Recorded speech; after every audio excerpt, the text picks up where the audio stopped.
Hello दोस्तों, Narottam electronics YouTube channel पर आपका स्वागत है। दोस्तों आज मेरे पास एक 2.1 होम थिएटर रिपेयर होने के लिए आया था, यानी कि जो हमारा इंटेक्स होता है तो उसमें जो प्रॉब्लम आ रहा था वो सबसे पहले जान लीजिए।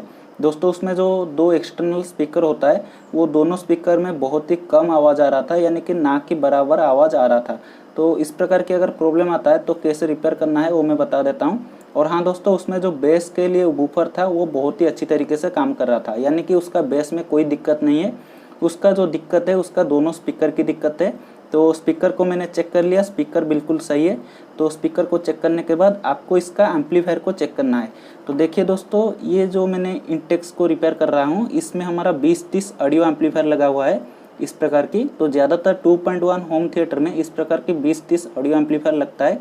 तो दोस्तों इसमें देखिए हमारा 3 आईसी दिया गया है, और ये हमारा जो इस प्रकार की प्रॉब्लम आता है ये हमारा इस 3 आईसी की वजह से आता है। तो दोस्तों ये वाला साइड का आईसी हमारा बेस के लिए है, और ये दोनों आईसी हमारा दोनों स्पीकर के लिए है।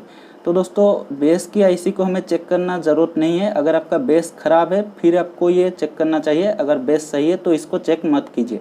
अगर बेस ख़राब है तो ये आईसी और यहाँ पर एक छोटा सा 8 लेग वाला आईसी है, इसको चेक करना है। ये दोनों की वजह से बेस का प्रॉब्लम आता है। और अगर स्पीकर की प्रॉब्लम आता है तो आप ये दोनों आईसी पर चेक कीजिए मल्टीमीटर से।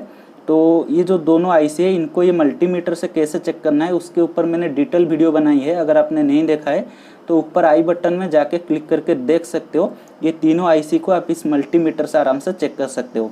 तो दोस्तों मैंने तो ये तीनों आईसी को चेक कर लिया हूँ। हमारा जो ये वाला आईसी है ये ख़राब है, जिसकी वजह से हमारा स्पीकर में बहुत ही कम साउंड आ रहा है। तो चलिए दोस्तों, मैंने इस आईसी को यहाँ पर रिप्लेस कर देता हूँ। तो यहाँ पर देखिए एक स्क्रू के दौरान इस आईसी को यहाँ पर हीटसिंक में कसा हुआ है, तो ये स्क्रू को निकालना पड़ेगा और ये आईसी को यहाँ से डीसोल्डरिंग करना पड़ेगा। उसके बाद आपको यहाँ पर ये आईसी चाहिए नया वाला। तो इसका नंबर मैंने आपको दिखा देता हूँ। देखिए दोस्तों TDA 2030A।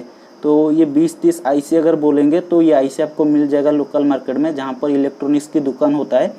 तो ये आईसी आपको 20-25 रुपये के अंदर मिल जाएगा। मुझे तो 15 रुपये में मिल रहा है। आपकी मार्केट के अनुसार इसका पैसा आप वो निर्धारित होगा।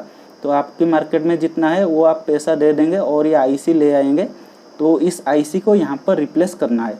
तो चलिए दोस्तों, मैंने इस पुराना आईसी को यहाँ से हटा लेता हूँ और ये नया आईसी को यहाँ पर लगा के आपको दिखाता हूँ। तो दोस्तों देख सकते हो मैंने यहाँ पर ये आईसी को रिप्लेस कर लिया हूँ, ये नया वाला आईसी को लगा लिया हूँ। और दोस्तों जब आप ये नया वाला आईसी को लगाते हो तो यहाँ पर इसके ऊपर थोड़ा सा हीटसिंक पेस्ट को डाल दीजिए, ताकि ये हमारा ज़्यादा गर्म नहीं होगा।